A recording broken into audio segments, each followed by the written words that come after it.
Steam has over 50,000 games in its library right now. 50,000! And every single week, hundreds more get added to the pile.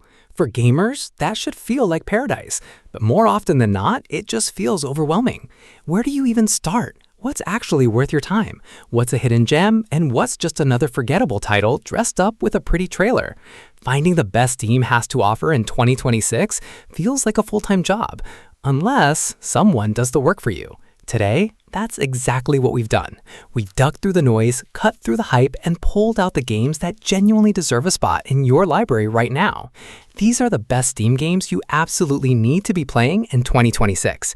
Your wish list is about to get very expensive. Let's get into it.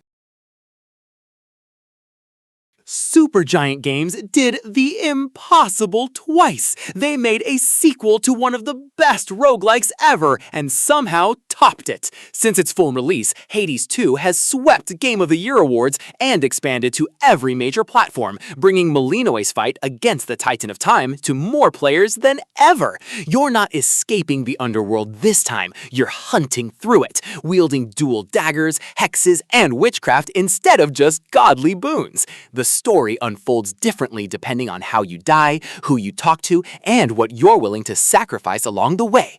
It's gorgeous, it's endlessly replayable, and honestly, if you like the original even a little, this sequel will consume your entire year. Forget magic, forget dragons. This is what a medieval RPG looks like when a studio actually cares about historical accuracy. Warhorse Studios threw you back into 15th century Bohemia as Henry, a blacksmith's son caught in the middle of a brutal war, and somehow made swinging a sword feel more terrifying and technical than any fantasy game on Steam. Every fight can genuinely kill you if you're careless. Every NPC has a schedule and a life, and choices ripple out for hours before you see the consequences. It's slower, it's dirtier, and it demands patience, but few games reward it like this one does. If Baldur's Gate 3 restored faith in choice-driven RPGs, Kingdom Come Deliverance 2 restored faith in ones that refuse to hold your hand. Capcom didn't just make another Monster Hunter. They rebuilt the entire formula around a living, shifting ecosystem. Wild throws you into a desert region where the weather itself can turn a hunt into a survival nightmare. And the seamless world means you're never stuck loading into an arena. The monster you're tracking might drag the fight straight into another creature's territory. Since launch, Capcom has kept dropping new monsters, gear, and event quests, so the game you're playing now in 2026 is a lot bigger than what shipped. 14 weapon types, deep crafting, and monsters that genuinely feel like living animals rather than health bars. If you've bounced off this series before, Wilds is the most accessible entry yet, without losing what made hunters obsessive in the first place. A single Chinese studio with almost no track record built one of the most visually stunning action games in years and beat Journey to the West Legends at their own game. You play as the Destined One, a monkey warrior chasing down the myth of Sun Wukong through gorgeous, punishing, boss-packed chapters. The transformations alone are worth the price. Turning into a swarm of locusts or a giant statue mid-fight never gets old. Game Science has kept the updates coming well into 2026, polishing performance and fixing bugs, while teasing an entirely new entry in the Black Myth universe for the future. If you want proof that Souls-like combat and Chinese mythology make an incredible combination, this is the game that started it. From Software took that prepare-to-die formula that made Dark Souls legendary and let it loose in an actual open world.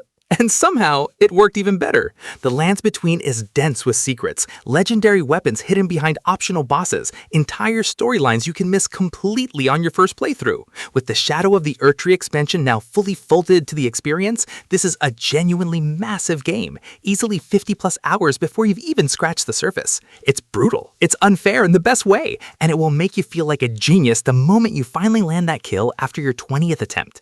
If you've never played a Souls game, this is still the best entry point Steam has to offer in 2026.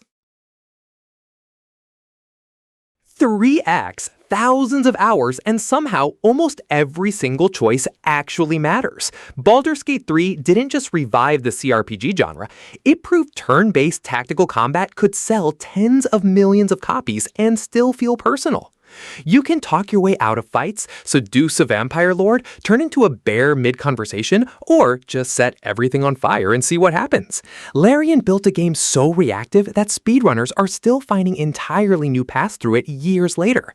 It's still one of the most replayed games on Steam, and with a massive, dedicated modding scene keeping it alive well into 2026, there's genuinely no wrong way to play it. If you only play one RPG this year, brutal as that sounds for the other 14 on this list, make it this one. This is the game that almost destroyed a studio's reputation, and then came back to humiliate every critic who wrote it off.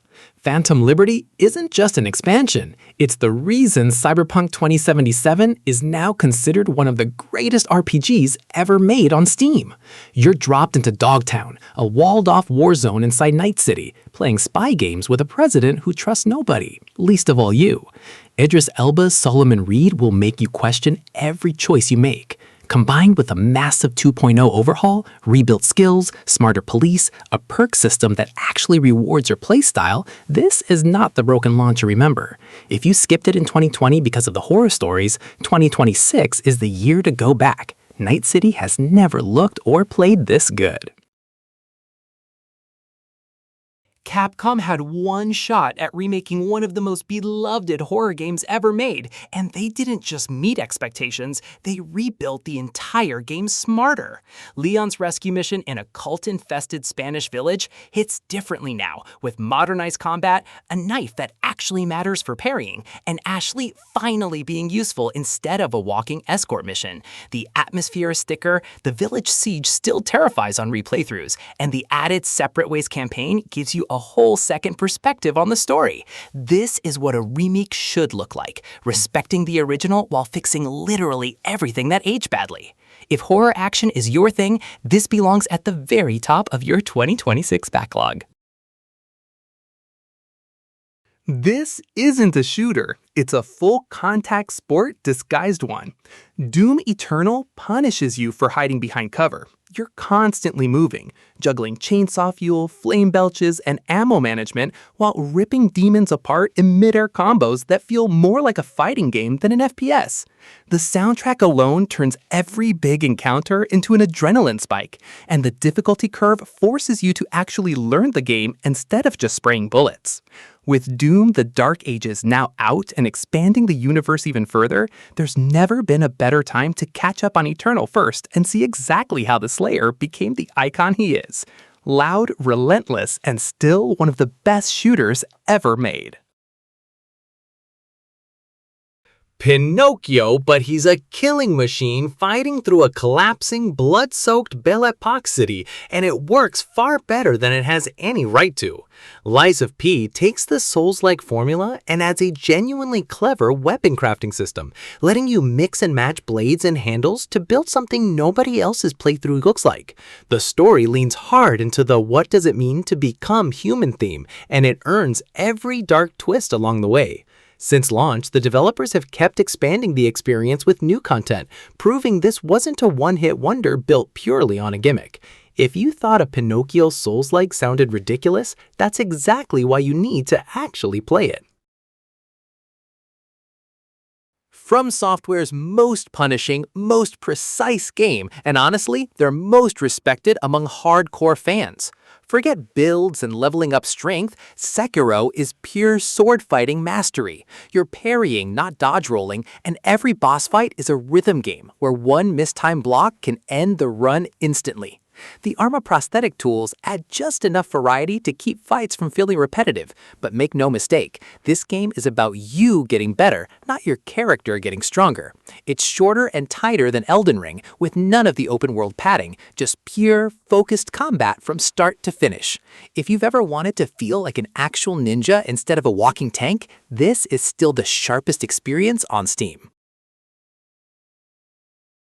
Even with a fourth game officially in development, this is still the Witcher game everyone measures new RPGs against. Geralt's hunt for his adopted daughter Ciri takes you across war-torn kingdoms, cursed villages, and one of the best expansion packs ever made in Blood and Wine, all included with the free next-gen update that overhauled the visuals and quality of life. The side quests here aren't filler. Some of them rival the main story for emotional weight, and the choices you make echo for dozens of hours afterward. With CD Projekt Red building hype for what comes next, there's never been a better excuse to replay this one and remember exactly why the Witcher name means something. This is comfort food for RPG fans, and it still slaps. Rockstar spent years building a world so detailed that horses have realistic testicle physics that shrink in cold weather. And that's honestly one of the least impressive things about it. You're Arthur Morgan, an outlaw watching his entire way of life collapse as the Old West dies around him. And the writing here still holds up as some of the best in the entire medium. Every town has its own rhythm, every stranger encounter feels handcrafted, and the slow burn of the story hits harder the more time you invest in it. It's not a fast game, and it never apologizes for that. Years after release, it remains one of the most immersive open worlds ever built, and it still looks better than half of what's launching in 2026. One person built this entire game alone, and it's still getting free updates that most billion-dollar studios can't match in quality. Stardew Valley looks like a simple farming sim on the surface, but underneath there's a mining dungeon, ocean fishing, monster combat, a full marriage and family system, and an entire town of villagers with their own secrets to uncover. Concerned Ape keeps adding to it, new areas, new farm types, new mechanics, years after most developers would have walked away and called it done. It's the kind of game where one more day always turns into 3 more hours, and somehow that never feels like a waste of time. If you need something to decompress with after any of the brutal games on this list, this is it. Nothing on Steam creates chaos quite like this game. Helldivers 2 turned a top-down bug-squashing shooter into a full third-person war against alien empires. And the twist is, the war is actually happening. Every player's actions shape a galactic map that shifts week to week. Friendly fire is always on. Orbital strikes will absolutely kill your own squad, and somehow that's exactly why it's hilarious. Managed democracy needs soldiers, and the developers keep the galactic war alive with new factions, weapons, and story beats dropping constantly. It's one of the few live service games that actually respects your time instead of draining your wallet. Grab 3 friends, because this game is genuinely miserable solo and an absolute blast in a squad.